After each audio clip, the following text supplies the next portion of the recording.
Because your daughter. Yeah, I stopped cursing because she pointed out, like she'll. Dad, you're not allowed to say that. You can't. That's a bad word. Word. You know what I'm saying? Yeah. That's the base. That's the sole reason. And this is actually the first project that I decided to do it like that. I And think it was that's a challenge. I think that's a great decision. Let me tell you something, bro.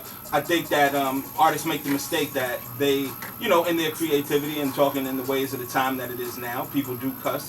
Yeah. But you know, I think that it speaks to your ability when you don't have to put as much salt in the mix. You know what I mean? Like, and I consider curse words salty. You know what I mean? Like, and so I think that we should salute you as a father for doing that for your daughter, because on everything, I watched Pusha T at South by Southwest, and he has some songs that, you know, drop the M-bomb, a lot of cursing, you know, what have you, but it was completely awkward watching the crowd shout his words back at him, right, when none of them looked like him.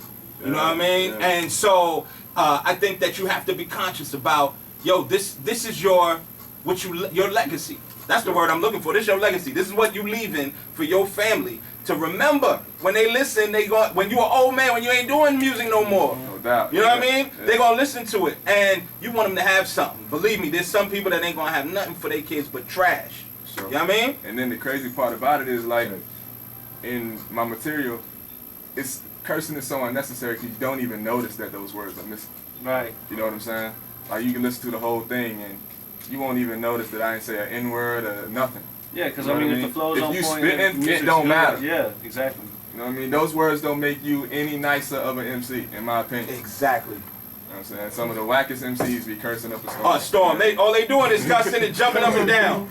It's all fella fluffy. You need to start calling them fluffy MCs. You got all fluff. So Yeah, I don't curse. I learned that too from having to do clean shows in certain venues, and I would just, because I don't curse a lot in my music. I mean, I do have some curse words, whatever, you know, but it'll be like one or two or three in the, you know, in a verse, and I could just change those into something else, and people don't even notice when you do it when you go to a show, you know, unless it's people that know your song word for word or whatever. Right. But I think, believe it or not, as a DJ, I think that I would say that most listeners appreciate the clean version. They know you're cussing, but they don't really want to hear it. Yeah. And they don't want to hear it in the car with their kids, just like you're doing it for your daughter. Yeah. When you ride with your kids, and you might be a hip-hop fan, but you can't play that for your kids. No. You know what I mean? They're in the kid in the back, they listening the whole time. They right there.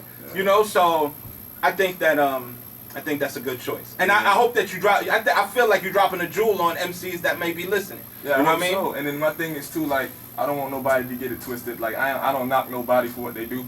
You know what I'm saying? Like, I listen to, obviously I'm a hip hop head, so I hear curse words. Right. Yeah, And I use them that. too.